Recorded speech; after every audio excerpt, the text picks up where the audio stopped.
एक गांव है जिसका नाम लक्ष्मीपुर है। उस गांव में दो को छोड़कर सभी अमीर परिवार हैं। एक परिवार में दो भाइयां रहते हैं जिनका नाम है राम और दूसरे का नाम शंकर। उनकी माँ का नाम शांति है।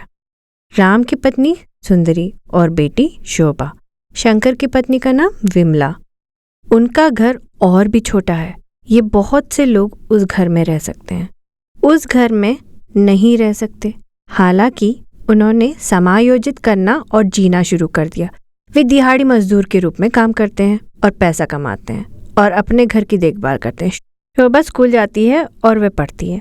अपने लिए एक नया घर बनाने के लिए वे पैसे बचाते हैं एक डिब्बे में।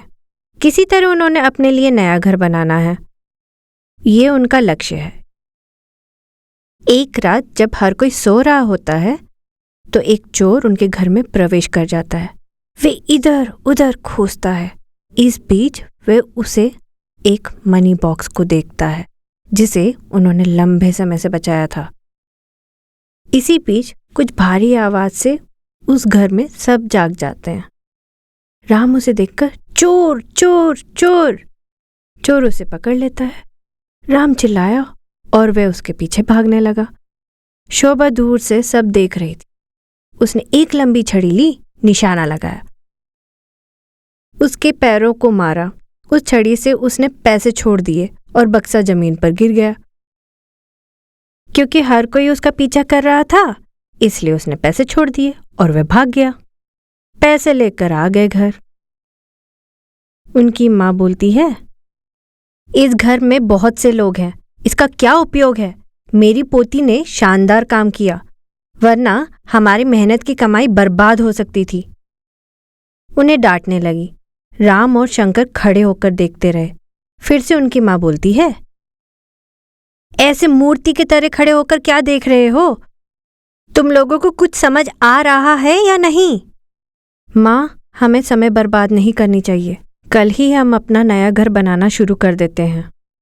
भैया, हमारे पास इतने पैसे कहाँ हैं? हम दोनों को किसी से कर्ज लेना होगा। और क्या कर सकते हैं? आज एक चोर आया है, कल कोई और आएगा, और इन पैसों के लिए हमें मार डाले तो हमारी मेहनत बर्बाद नहीं होनी चाहिए। तभी राम की पत्नी सुंदरी बोलती है, तुम लोग निर्माण कार्य करने लगो, हम भी कई कोशिश करेंगे। सुंदरी ने कहा और दिन बीत गया। अगले दिन सुबह उन्होंने उस छोटी सी झोपड़ी को हटा दिया और मिट्टी खोदकर अपना घर बनाने लगे। 5 सदस्यीय मकान बनाने लगे और शोभा स्कूल गई थी। हर कोई बहुत एकाग्रता से काम कर रहे थे। तभी अचानक बारिश शुरू हो गई थी। तब राम कहता है, अगर अभी बारिश हो रही है तो बहुत अच्छा है। इस क्षेत्र में मिट्टी की सतह को समतल किया जाएगा। जब तक घर न बन जाए तब तक जीवित रहने के लिए उन्होंने तंबू के वस्त्रों से तंबू बनवाया। हर कोई वही रहता है और बारिश का पानी भारी हो जाता है। हे भगवान, लगता है ये बारिश बाढ़ बनने वाली है। अगर ये बाढ़ बन गया तो हम लोग क्या करेंगे? और सब परेशान होने लगे। जैसा कि राम ने कहा कि बारिश बाढ़ हो रही है। क्योंकि ये एक बाढ़ संभावित क्षेत्र है, इसलिए सभी ने सिर पर सबसे आवश्यक चीजें रखने का फैसला किया जो उन्हें भीगने से बचाए। लेकिन शोभा को परवाह नहीं था। वह पानी में ही घूमने लगी। उसे परवाह नहीं। वे एक पहाड़ी क्षेत्र देखती है और उसने तंबू के कपड़े के साथ एक तंबू बनाया। हर कोई तनाव में था कि शोभा कहीं चली गई है।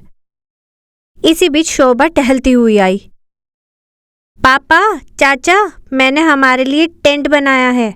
हम अपना सामान लेकर वहां जा सकते हैं। भले ही ये बाढ़ का स्तर बढ़ता है, लेकिन इस वजह से प्रभावित होने की कोई संभावना नहीं है। ये बहुत ऊंचा है कि बाढ़ यहाँ पहुंच सके, शोभा ने कहा।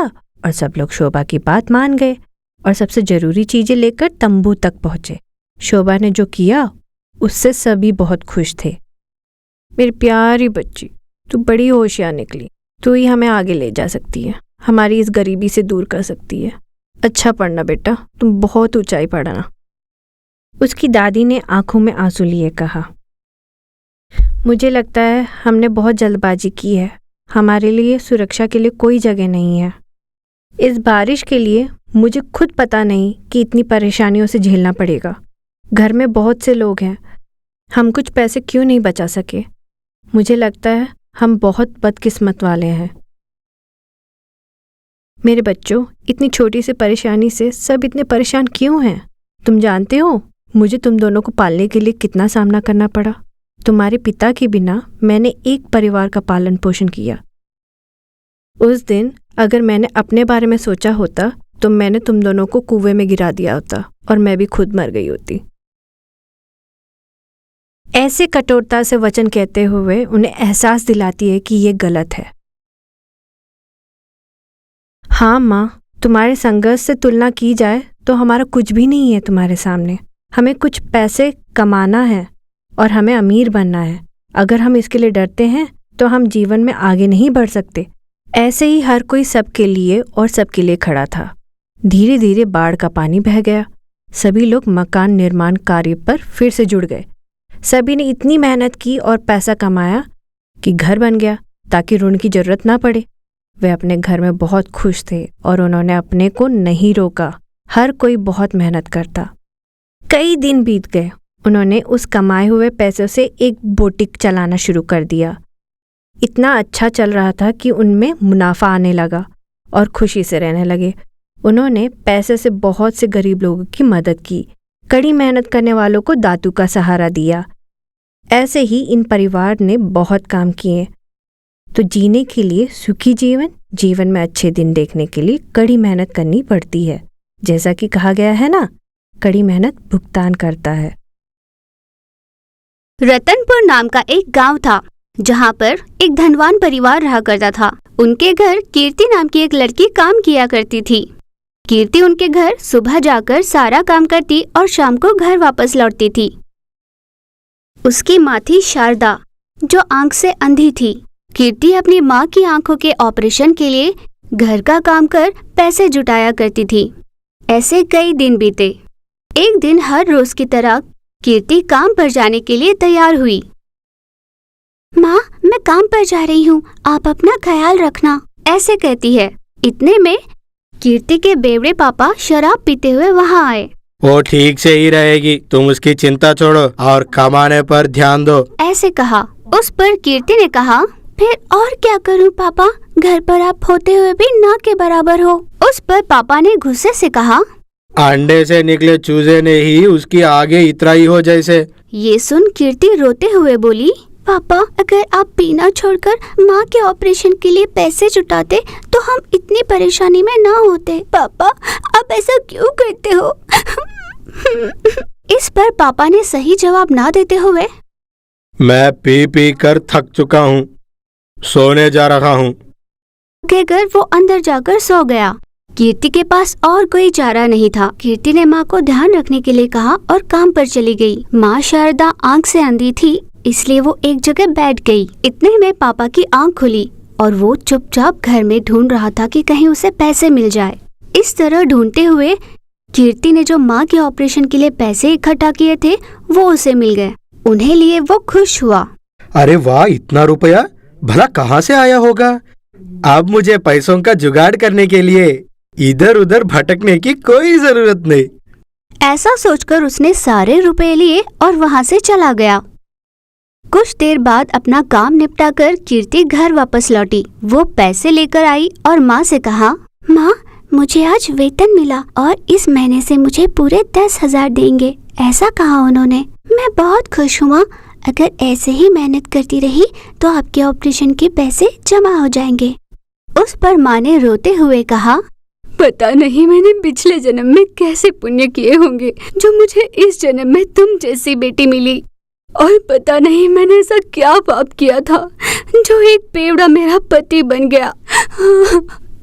मेरे लिए इतनी छोटी उम्र में तुम्हें क्या क्या करना पड़ रहा है बेटा, ये ऋण मैं कैसे चुकाऊंगी? ऐसा कहकर रोए जा रही थी। उस पर बेटी ने कहा, माँ, ऐसा मत कहो, अब ये क्या कह रही हो? आपने मुझे जन्म दिया है, इसका ऋण भी तो मुझे चुकाना है ना माँ। फिर कीर्ति ने उन पैसों को रखने के लिए अपनी अलमारी खोली और देखा कि वहाँ रुपए गायब थे। माँ, माँ, यहाँ पर रखे पैसे कहाँ गए माँ? माँ, यहाँ पैसे नहीं है। ऐसा घबराकर ढूंढना शुरू करती है। तब माँ ने कहा, बेटा ठीक से देखो, घर पर तुम्हारे पापा के अलावा और कोई नहीं आया। ऐसा कहकर रोए जा रही थी। उस पर कीर्ति रोते हुए बोली, घर के चोर को तो भगवान भी नहीं पकड़ सकते माँ। पापा ने सारे पैसे चुरा लिए। मैंने मेहनत करके एक एक पैसा जोड़कर आपके ऑपरेशन के लिए पैसे जमा किए थे माँ। पापा सारे पैसे लेकर चले गए माँ। कहकर रोने लगी। उस पर शारदा ने कहा, हे भगवान, आपने क्यों मुझे ऐसे पति को दिया? मैंने सोचा था ऑपरेशन के बाद मैं काम करूंगी और अपनी बेटी को पढ़ाऊंगी। इस तरह माँ और बेटी बहुत दुखी हुए जा रहे थे। वो दिन बीत गया।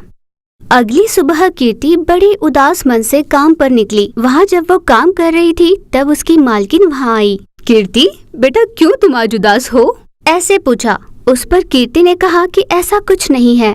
उस पर मालकिन ने कहा, अच्छा ठीक है, सुनो बेटा, ऊपर छत पर कुछ अनचाही चीजें पड़ी है, वो सब बाहर फेंकवाने हैं। मैं उन्हें उतार कर नीचे लाती हूँ। उसके अंदर से सारी चीजें बाहर निकालना, उनमें से अनचाही चीजें फेंकनी है। उस पर कीर्ति ने हाँ कहा। फिर मालकिन ने वो 2 थैले नीचे उतार दिए। फिर उसमें रखी सारी चीजें वे दोनों बाहर निकालते हैं। उनमें से कीर्ति को एक खिलौना मिला। वो एक नाव था। उस नाव में एक पेड़ था। देखने में वो खिलौना बहुत ही सुंदर लग रहा था। कीर्ति ने उसे देखते हुए कहा, अरे वाह, ये तो बहुत ही बढ़िया है। ऐसा कहकर उसने उसे अपने हाथ में लिया। ये देख मालकिन ने कहा, कीर्ति बेटा, तुम्हें ये खिलौना चाहिए? उस पर कीर्ति ने कहा, हाँ मालकिन, मुझे ये बहुत पसंद है। क्या आप मुझे ये देंगी? मुझे ये बहुत पसंद आया। उस पर मालकिन, हाँ ले लो, ऐसे कहा। उस पर कीर्ति बहुत खुश हुई। फिर कीर्ति ने अपना काम निपटाया और वो खिलौना लेकर घर लौटी। फिर उसने माँ से कुछ बातें की और थोड़ी देर आराम करने लगी। जैसे ही उसने आंखें बंद की, उसने खुद को एक अनजान जगह पर पाया। चारों ओर सिर्फ पानी ही पानी था और वो एक नाव में खड़ी थी। उसके सामने एक मायावी टमाटर का पेड़ था। उस पेड़ ने कहा, हमारी दुनिया में तुम्हारा स्वागत है बेटा। कीर्ति एकदम से घबरा गई और झट से उठ गई। वो समझ गई थी कि ये एक सपना था। कीर्ति की नींद उड़ गई थी, इसलिए वो चलती हुई उस खिलौने के पास चली गई। उस खिलौने की ओर देखते हुए उसे पकड़कर, तुम बहुत सुंदर हो, ऐसा कहकर उससे बातें करने लगी। अचानक वहाँ सब कुछ बदल जाता है। उसने खुद को फिर से नाव में पाया और आगे एक टमाटर का पेड़ था। कीर्ति ने अपनी आंख मलते हुए कहा, ये सच है या सपना? मुझे कुछ समझ नहीं आ रहा। उस पर मायावी पेड़ ने कहा, बेटा ये सब सच है, घबराओ मत। तुम मुझे ले आई थी ना? मैं कोई खिलौना नहीं, एक मायावी पेड़ हूँ। मैं इस नाव में कई दिनों से उस घर पर पड़ी थी। मैं एक स्वामी जी के वरदान की वजह से कई शक्तियाँ पा चुकी हूँ। मैं जिसके भी घर पर होती हूँ उनका कल्याण करती हूँ। पहले तो वे मुझे खिलौना समझकर रखते हैं, उसके बाद वे चमत्कार देखते हैं। पर बेचारे उन धनवान लोगों को ये नहीं पता था, इसीलिए उन्होंने मुझे एक थैले में बंद कर रखा। पर अब तो मैं बाहर निकल गई हूँ, अब मैं सबकी सहायता करूँगी, ऐसे कहा। उन बातों को सुन कीर्ति बहुत खुश हुई। हे मायावी पेड़, आप सबकी मदद करती हो, ऐसा कहा ना? तो मेरी माँ की आँख के ऑपरेशन के लिए मुझे कुछ रुपए चाहिए, क्या आप मुझे देंगी? मैं खूब मेहनत कर आपके पैसे लौटा दूंगी, ऐसे मासूमियत से पूछा। इस पर मायावी टमाटर के पेड़ ने उसके भोलेपन को देखकर कहा, बेटा तुम्हें मुझे पैसे लौटाने की जरूरत नहीं है। मेरे उगाए हुए ये टमाटर ले जाकर अपनी माँ की आँखों पर रखना, उसके बाद तुम्हारा सब भला होगा। ऐसा कहकर मायावी टमाटर की बरसात कराती है। कीर्ति यह सब देखकर बहुत चौंक जाती है और अचानक वो वापस उसी जगह पहुंच जाती है। वापस वो नाव खिलौना बन जाता है, पर उसके सामने 2 टमाटर होते हैं। कीर्ति बहुत खुश हुई और उन 2 टमाटरों को अपनी माँ की आंखों पर रखा। तुरंत उसकी माँ की आंखें लौट आई। वो उठकर, मैं देख सकती हूँ, ऐसे कहा। कीर्ति माँ के गले लग गई। कीर्ति ने रोते हुए सारी बीती बात बताई। उन दोनों ने उस खिलौनों को देखते हुए धन्यवाद प्रकट किया। फिर वे दोनों उस मायावी टमाटर की सहायता से बहुत खुश रहने लगे।